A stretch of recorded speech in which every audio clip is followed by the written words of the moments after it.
നമസ്കാരം. സഹ്യ ന്യൂസിലേക്ക് സ്വാഗതം.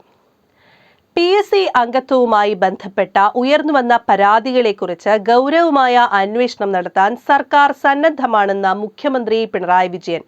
ഒരു തരത്തിലുള്ള വഴിവിട്ട നടപടികളും അംഗീകരിക്കുകയോ വകവെച്ചു കൊടുക്കുകയോ ചെയ്യില്ല. ഇതാണ് സർക്കാരിന്റെ ഇക്കാര്യത്തിലുള്ള നിലപാട്. ഒരാശങ്കയും അക്കാര്യത്തിൽ ഉണ്ടാകേണ്ടതില്ല. തട്ടിപ്പുകൾ നാട്ടിൽ പലതരത്തിലും നടത്താറുണ്ട്. പലരും തട്ടിപ്പുകൾ നടത്താൻ തയ്യാറാകാറുമുണ്ട്. ആ തട്ടിപ്പുകൾ നടത്തുന്നവർക്കെതിരെ ശക്തമായ നടപടി എടുക്കുന്നുണ്ടോ എന്നതാണ് പ്രശ്നം. ആ നടപടിക്ക് സർക്കാർ തയ്യാറാണ്. കടുത്ത നടപടിക്ക് തന്നെ തയ്യാറാണ്. അക്കാര്യത്തിൽ ഒരു വിട്ടുവീഴ്ചയും ഉണ്ടാവുകയില്ല.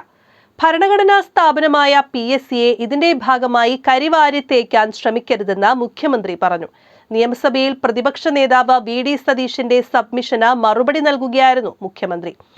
1956 ശേഷം പ്രവർത്തിക്കുന്ന PSCയിൽ 1982 9 അംഗങ്ങളായിരുന്നു ഉണ്ടായിരുന്നത്. അത് 1983 13 1984 15 പിന്നീട് മാറ്റം വരുന്നത് 2005 അത് 18 2013 ആയപ്പോൾ വീണ്ടും മാറ്റം വന്ന 21 ഈ പറഞ്ഞ വർഷങ്ങളെല്ലാം UDF ഭരണകാലത്താണ്. ഇതേവരെ LDF സർക്കാർ അംഗത്വത്തിൽ വർധനവ് വരുത്തിയിട്ടില്ല. 2016 ഞങ്ങൾ അധികാരത്തിൽ വന്നപ്പോൾ 21 അംഗങ്ങൾ വേണ്ടതുണ്ടോ എന്ന പരിശോധന നടത്തിയിരുന്നു. ധാരാളം റിക്രൂട്ട്മെന്റുകളും മറ്റും ഉണ്ടെന്ന വാദഗതി വന്നപ്പോൾ ഞങ്ങൾ അത് അംഗീകരിച്ചു കൊടുക്കുന്ന നിലയാണുണ്ടായത്. ഞങ്ങൾ ഒരെണ്ണവും വർദ്ധിപ്പിച്ചിട്ടില്ല, മുഖ്യമന്ത്രി പറഞ്ഞു.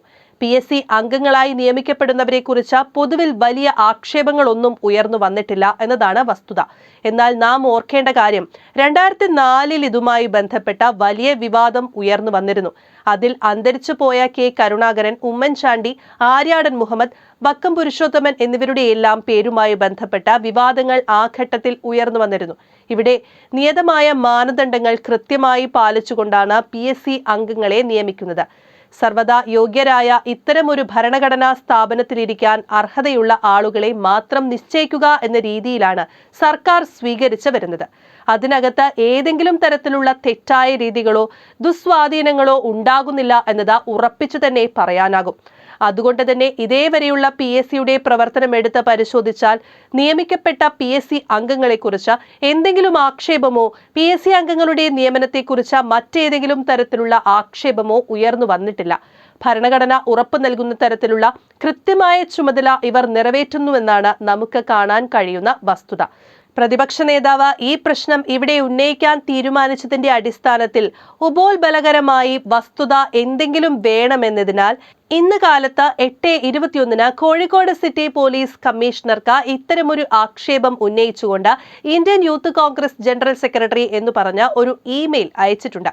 അതാണ് ആദ്യമായി കിട്ടിയ ഒരു പരാതി.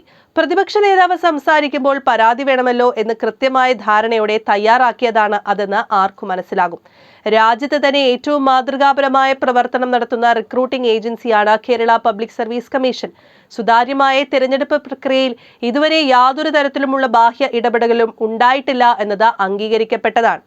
ഭരണഘടനാ സ്ഥാപനമായ കേരള പബ്ലിക് സർവീസ് കമ്മീഷനിലെ അംഗങ്ങളുടെയും ചെയർമാന്റെയും നിയമനം 1957 Kerala public service commission regulations പ്രകാരമാണ്. അംഗങ്ങളുടെയും ചെയർമാന്റെയും കാര്യത്തിൽ മന്ത്രിസഭ പരിഗണിച്ചു നൽകുന്ന ശുപാർശകളിൽ ബഹുമാനപ്പെട്ട ഗവർണറുടെ അംഗീകാരത്തോടെയാണ് നിയമനം നടത്തുക. കുറ്റമറ്റതും സുതാര്യവുമായ തിരഞ്ഞെടുപ്പ് പ്രക്രിയയിലൂടെയാണ് പബ്ലിക് സർവീസുകളിലേക്കുള്ള നിയമനങ്ങൾ കമ്മീഷൻ നടത്തുന്നത്. ഭരണഘടന അനുശാസിക്കുന്ന പ്രകാരം കമ്മീഷൻ അതിന്റെ കർത്തവ്യങ്ങൾ കാര്യക്ഷമതയോടെ നിർവഹിച്ചു വരികയാണ്. അത്തരമൊരു ഭരണഘടനാ സ്ഥാപനത്തെ അപകീർത്തിപ്പെടുത്തുന്ന തരത്തിലുള്ള ആരോപണങ്ങൾ നിർഭാഗ്യകരമാണ്. PSC അംഗങ്ങളെ നിയമിക്കുന്നതുമായി ബന്ധപ്പെട്ട് വന്നിട്ടുള്ള മാധ്യമ വാർത്തകളല്ലാതെ ഏതെങ്കിലും തരത്തിലുള്ള ക്രമക്കേടുകൾ ഉണ്ടായതായി ഇതുവരെ ശ്രദ്ധയിൽപ്പെട്ടിട്ടില്ലെന്നും മുഖ്യമന്ത്രി പറഞ്ഞു. News desk, Sahya news.